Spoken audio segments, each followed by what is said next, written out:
오늘로써 여러 가지가 새롭게 바뀌는 가운데 사상 초유의 대통령 보궐선거가 확정이 됐습니다. 60일 이내에 이 보궐선거를 치르게 돼 있기 때문에 그 날짜의 끝은 바로 5월 9일. 아직은 이게 공표가 안 됐는데 황교안 권한대행이 이 날짜를 열흘 뒤 20일까지는 정해서 발표를 해야 합니다. 이 5월 9일을 전제로 초유의 조기 대선 전국에 대한 얘기를 저희가 영상으로 준비했습니다.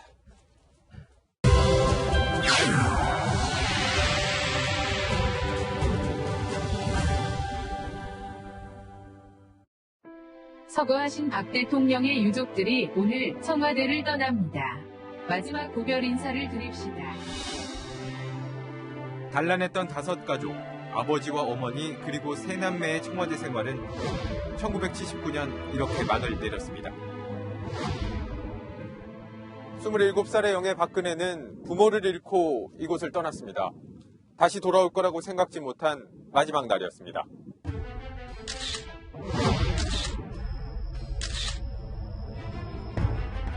더 이상 영예도 퍼스트레이디도 아닙니다. 대한민국을 이끌어가는 자리, 국정 1인자의 자리, 대통령의 이름으로 돌아왔습니다. 하지만 돌아온 그의 곁에는 과거 어려움을 겪을 때 도와준 인연이 가장 가까운 자리에 있었습니다. 40년이란 시간으로 묶인 두 사람은 대통령의 비극이자 우리나라의 비극을 만들고 말았습니다. 대통령이 청와대 참모진, 각 부처 장관들과 회의를 하던 이곳. 이렇게 가까운 거리는 왜 그리 쉽게 좁혀지지 않았을까요? 국민들과의 거리는 왜 그리 멀었을까요? 불통이란 단어는 임기 내내 대통령을 따라다녔습니다. 청와대 비서진과 대통령, 장관과 대통령, 그리고 국민과 대통령. 그 사이를 막아선 벽은 어디서 시작됐을까요? 검소하다, 침착하다, 단아하다, 약속을 지킨다. 박근혜 대통령이 그동안 국민들에게 보여준 이미지입니다. 단정한 옷차림과 어머니를 연상시키는 올림머리. 우리가 봐왔던 원칙을 지키는 정치인, 박근혜의 모습입니다. 우리는 대통령을 뽑을 때 무엇을 기준으로 삼아왔던 걸까요? 정치인이 가진 이미지를 너무 믿었던 것은 아닐까요?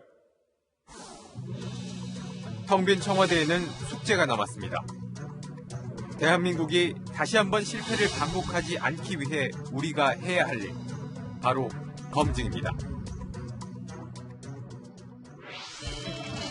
대한민국은 조기 대선을 앞두고 있고 지금은 검증의 시간입니다. 후보들은 감성에 호소하며 내면보다 외모, 메시지보다 이미지로 자신을 알리기 바쁩니다. 유권자들은 정책이나 공약을 잘 알지 못합니다. 갑자기 불어닥친 대선 바람에 휩쓸리고 있는 우리의 모습입니다. 하지만 우리가 원하는 건 소탈하면서 솔직하고, 겸손하면서 소신있고, 친근하면서 자기주관 뚜렷한 대한민국의 리더입니다. 국민들 앞에 서서 당당하게 말씀해 주시면 됩니다. 위기와 기회를 분별하고 분노와 대결을 넘어 통합과 발전의 묘안을 가지고 있다는 것을 보여주시면 됩니다. 너도 나도 준비된 대통령을 외치는 후보들께 유권자의 이름으로 부탁합니다. 국민의 눈높이에 맞춰주십시오. 송곳 같은 질문에 답해 주십시오.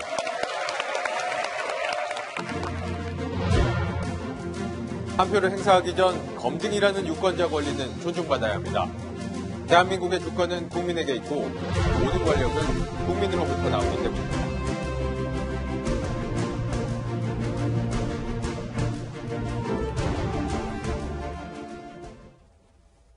앞서 말씀드린 대로 이제 황교안 대통령 권한대행이 20일까지 대선 날짜를 공고해야 합니다. 하지만 법에 따라서 저희가 추산해 볼 때 5월 9일이 제일 유력하지 않느냐. 원래 정식 대선은 수요일 날 치러져야 되지만 네. 그게 61일째이기 때문에 법에 어긋나서 저희가 5월 9일 얘기하는 거죠. 네, 그리고 이런 지금 파면으로 인한 지금 뭐 선거의 경우에는 딱히 수요일 날 날짜를 박지 않고 요일은 좀 상관이 없다고 하고요. 선관위 유권 해석이죠? 네, 그렇습니다. 그래서 파면 이후 60일 이내에 대통령을 선거를 해야 되는데 지금 보면 5월 9일이 딱 그 60일이 되는 날이거든요. 그렇죠. 근데 그 전주를 보시면 5월 3일 석가탄신일, 5월 5일 어린이날 말 그대로 황금 연휴, 퐁당퐁당이긴 하지만 황금 연휴가 껴있기 때문에 네네. 사실 이제 저때 선거를 치르면 투표율이 더 저조할 수 있어서 네. 좀 대선 주자들도 준비하는 기간을 좀 준다는 차원에서 지금 5월 9일이 지금 유력하게 검토가 되고 있고 네. 46년 만에 봄 대선, 벚꽃 대선이 지금 치러지게 됐습니다. 사실은 이제 벚꽃 대선 언론이 그랬지만 5월 그 장미 초이면은 벚꽃 다 집니다. 서울 이 수도권에서는. 그래서 이제 뭐 유채꽃 대선이나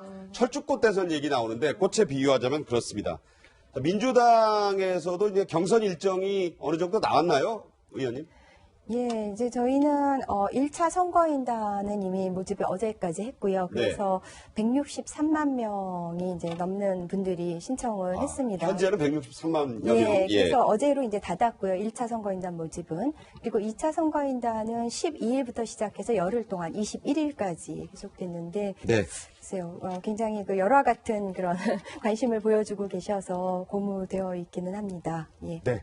자유한국당에서도 우리 안 의원께서도 이미 대선 출마를 일단 뭐 선언을 하시고 지금 뛰고 계신데 후보 중에 예비 후보 중에 한 분 아니에요? 예. 자유한국당도 뭐 어쨌든 경선 분위기가 좀 무르익고 있습니까?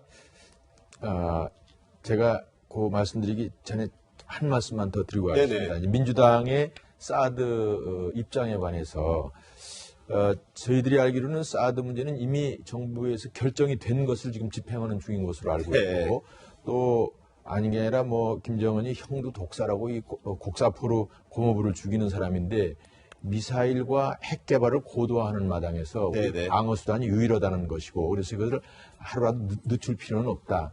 중국에서 보복하는 것도 저희 생각에는 빨리 이것을 끝내면은 이제 시간이 지나면 해결이 될 수 있지 않냐 이런 생각을 가지고 있습니다. 예. 이제 저희들은 경선에 관해서 사실 그동안에 뭐 대통령이 인용되기를 기다리는 것 같아서 사실 발표를 해놓고도 거의 활동을 못했습니다. 네네. 이제는 활동을 해야 될 텐데 아마도 그래도 며칠 동안 조금 더 자숙하는 분위기를 하면서 내주 중에는 경선관리위원회를 발족을 하고 우선은 뭐 컷오프를 그래도 내주 말까지나 이렇게 하는 거 아니냐 이런 소식들이 있는데 뭐 하여간 우리도 최선을 다해서 어떻게든지 또 대통령을 저희들도 당선시키도록 최선을 다하겠습니다. 네. 뭐 박경민 의원께서 이제 아까 사드 얘기 하시니까 좀 말씀하신 것 같아서 이 점에 대해서 좀 대변인이시니까 권한대행이 이 문제까지 다 어떻게 정하는 건 온당치 않다 이런 말씀하셨는데 지금 안 의원 말씀에 대해서 잠깐 좀 말씀하실 게 있지 않겠어요? 어떻습니까? 글쎄요, 사드는 워낙 복합적인 문제라서 저희가 뭐 1박 2일 난상 토론을 벌여도 그 결론을 보기 어려워서 이 자리에서 짧은 시간에 하기는 어려울 것 같고요. 네네. 그렇지만은 그 과도적인 그런 정말 권한대행의 입장에서 그렇게 전격적으로 그 월권을 해가면서 그런 단정적인 그런 조치를 취했다는 네네. 것에 대해서는 뭐 저희 당이 그건 또 특히 국회 비준을 요구하는 사항이라고 비준 동의 사항이라고 저희는 보고 있습니다. 네. 당론으로. 그 부분은 또 뭐 여러 가지 이제 논란이 있으니까 네. 말씀 도중에 이제 기회를 드린 걸로 생각을 하고요. 네. 대선 얘기 좀 이어가면서 사실 탄핵이 인용될 것이냐 기각 또는 각하될 것이냐가 반영되지는 않았지만 금요일 오전마다 나오는 갤럽의 여론조사, 대선 후보들에 대한 지지도 여론조사가 나왔었던 게 있거든요. 자, 저 먼저 좀 임수정 기자가 소개해 주시죠. 네, 문재인 전 대표가 32%를 기록했는데 저게 2%포인트 지난 전주보다 지금 떨어진 수치고요. 네네. 자, 선의 대연정 발언으로 한 2주 연속 하락세를 보였던 안희정 지사가 반등에 성공을 해서 뭐 2%포인트긴 하지만 전주보다 올라서 문 전 대표와의 격차를 약 4%포인트 정도 줄였습니다. 네. 그리고 뭐 안철수 전 대표는 그래프로 보면은 다시 34-15에서 조금 좁혀지는 양상이군요. 네, 조금 올랐고 안철수 전 대표와 황교안 권한대행이 이제 9%로 좀 이렇게 같은 수치를 지금 보이고 있고 말씀드린 대로 뭐 문재인 전 대표의 대세론 속에 안희정 지사의 지지율이 좀 올랐다. 지금 뭐 탄핵 심판을 앞두고 그게 가장 눈에 띄는 특징인 것 같습니다. 네. 오늘 이제 저 갤럽 조사에 따르면 물론 뭐 민주당 얘기부터 하지 않을 수 없는 게 일단 전체 다자 여론조사에서 좀 1, 2위가 나오는 게 문재인 전 대표와 안희정 지사이기 때문인데 지역별로 저희가 한번 그 갤럽 조사를 한번 분석을 해보니까 이런 조사 결과가 나왔습니다. 계속해서 좀 분석해 주시죠. 네, 서울과 수도권은 아직 문재인 전 대표가 월등히 우세한다 이렇게 볼 수 있겠고요. 충청권에서 안희정 지사가 문재인 전 대표에 좀 상당히 뒤졌었는데 많이 따라붙어서 지금 보면 2%포인트밖에 차이가 나지 않거든요. 그런데 대구 경북을 보면 이른바 보수표에서는 안희정 지사가 문재인 전 대표보다 11%포인트 더 높게 나왔고, 호남 같은 경우는 물론 월등하네요. 네, 문재인 전 대표가 45%가 나오긴 했지만 저게 의미가 있는 게 안희정 지사 입장에서는 12%가 그 전주보다는 좀 오른 수. 단위에서 좀 올라온 것 같습니다. 제가 보기엔. 미묘하긴 하지만 좀 올랐다 이렇게 볼 수 있습니다. 그리고 이제 문재인 전 대표의 고향 쪽이라고 할 수 있는 부산, 울산, 경남에서는 33대 11. 저 추세만으로 보면 한 3배 차이가 나는 걸로 보이는데 연령별로도 조사된 게 있습니다. 이제 물론 두 후보 간의 1, 2위 후보 간만 본 건데 고정현 기자가 좀 그 나이별로 좀 소개를 해 주시죠. 예, 19세에서 29세 좀 비교적 젊은 층에서는 문재인 전 대표가 41%, 그리고 안희정 전 지사가 이제 8%를 차지했고요. 그리고 이 30대, 40대 역시 문재인 전 대표가 월등히 앞선 모습. 40대에서는 하지만 두 후보 간의 격차가 조금 줄어들어서 이 16%포인트 차가 기록됐습니다. 50대에서도 문재인 전 대표가 안희정 지사보다 좀 앞서는 걸로 나오네요. 연령대가 올라갈수록 안희정 전 지사가 이제 좀 더 많은 이 지지율을 얻고 있는 모습을 볼 수 있습니다. 네. 대선 지지도 조사에 정당별 조사가 어떤 의미가 있을지는 모르겠습니다만 그 정당 지지도도 나온 게 있습니다. 한번 보면요. 이 부분에 대해서는 안 의원과도 좀 말씀을 나눠야 되겠는데 43, 11, 11, 54. 물론 저게 대선 지지도가 아닌 정당 지지도고 아무래도 박근혜 전 대통령의 파면 같은 분위기가 계속 이어지는 것 같은데 저 결과에 대해서는 안 의원은 어떻게 생각하십니까? 우선 이제 저런 조사도 또 있을 수 있습니다. 근데 저는 앞에 조사한 것은 좀 보조적인 그런 조사여야 맞을 것 같고 각 당의 후보들끼리의 비교를 해야 되지 않느냐. 그러니까 당의 지지자들 사이에서 조사를 해야지 지지하지도 않는 사람들을 저렇게 놔두고 그래서 결국 야당의 60% 이상 나오게 60%면 70%라고 볼 수도 있죠. 네네. 그것은 별로 그렇게 국민들한테 올바른 지표를 제시하는 게 아니지 않느냐. 왜냐하면 저희들이 선거를 여러 번 해보지만 특별한 경우를 제외하고는 결국은 여야 간에 나중에 팽팽하게 가서 그저 5% 10% 커봐야 그런 건데 지금 보면 뭐 완전히 선거 돌 거 없이 야당이 1, 2, 3등 나오게 한다는 것은 그렇게 좋은 국민들한테 어차피 현실을 알려드려야 되는데 좋은 그 분석 방법은 아니다라는 점을 먼저 말씀을 드리고 네네.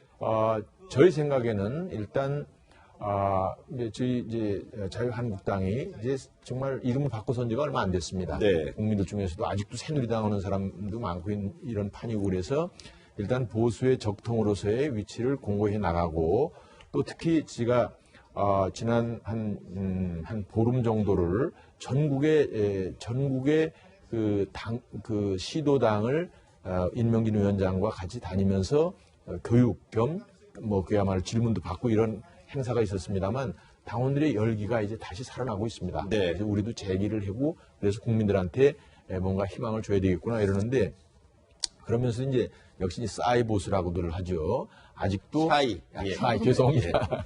샤이 보수라고 그래서 이제 아직도 적극적인 의사 표시를 안 하고 있는 부분도 있어서 지금 현재 뭐 저 조사가 틀렸다고 할 수는 없지만 결국은 나중에 본선에 들어가서 후보가 확정이 되고 여야 간의 대진이 그야말로 실질적인 대진이 나올 때는 제가 보기에 큰 차이 없이 되고 결국은 나중에 소위 스윙 보터들을 그들의 결정에 따라서 승패가 날 수 있다. 그렇기 때문에 저건 뭐 이 시점에서 저희들도 하나의 그 지표로 놓고 합니다만은 저것이 뭐 저대로 갈 가능성은 저는 거의 없다고 봅니다. 네. 나중에 내기할 수도 있습니다. 네, 그렇게 생각을 하시는군요. 네.